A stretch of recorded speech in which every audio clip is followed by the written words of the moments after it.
नमस्कार, मैं हूं राहुल चौधरी और डीएनपी इंडिया में आपका स्वागत है।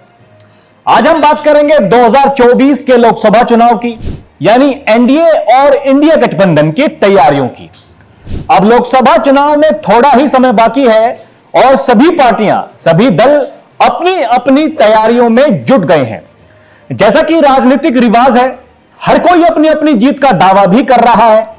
अब ऐसे में जनता को क्या पसंद है, आइए विस्तार से जानते हैं। अभी कुछ दिनों पहले लोकसभा चुनावों के लिए इंडिया टुडे सी वोटर सर्वे किया गया था, जिसमें जनता से पूछा गया कि लोकसभा चुनाव अगर आज होते हैं तो एनडीए और इंडिया गठबंधन को कितनी सीटें मिलेंगी। सर्वे के नतीजे के मुताबिक देश में अगर आज चुनाव हुआ तो एनडीए को 306, इंडिया को 193 और अन्य को 44 सीटें मिलेंगी। वोट प्रतिशत की बात करें तो एनडीए को 43 और इंडिया को 41 और अन्य को 16% वोट मिलेंगे। अब बात करते हैं कि आगामी चुनाव के लिए कौन सी पार्टी कहां खड़ी है। सर्वे के अनुसार भारतीय जनता पार्टी को 287 सीटें मिल सकती हैं, जो कि बहुमत के आंकड़े 272 से 15 सीट ज्यादा है, जबकि कांग्रेस को 74 सीटें मिलने का अनुमान है। इस तरह से बीजेपी केवल अपने दम पर सरकार बना रही है।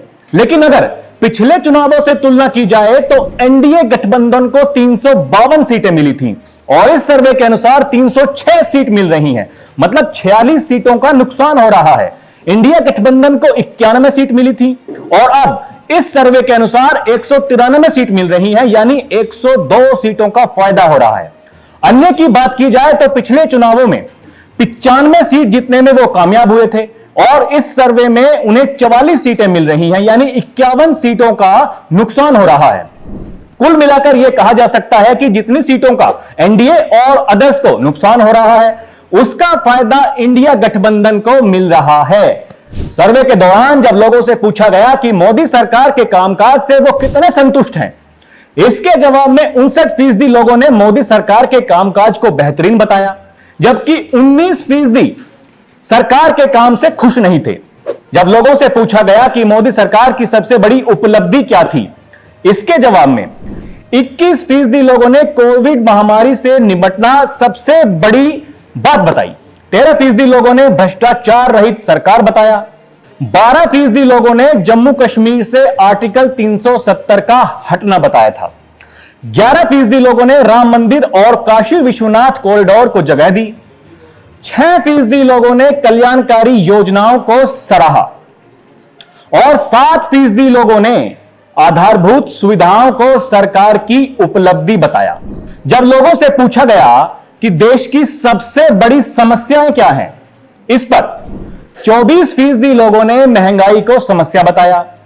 8% लोगों ने पारिवारिक इनकम, 5% लोगों ने भ्रष्टाचार और 5% लोगों ने कृषि को सबसे बड़ा संकट बताया।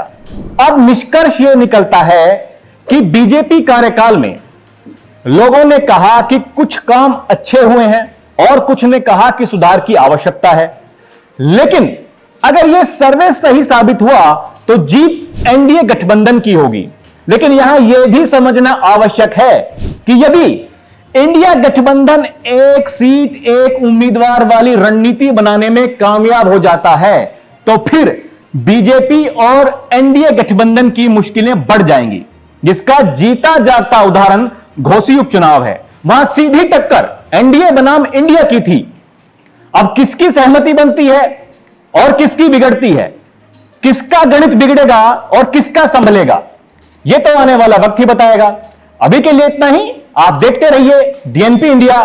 नमस्कार।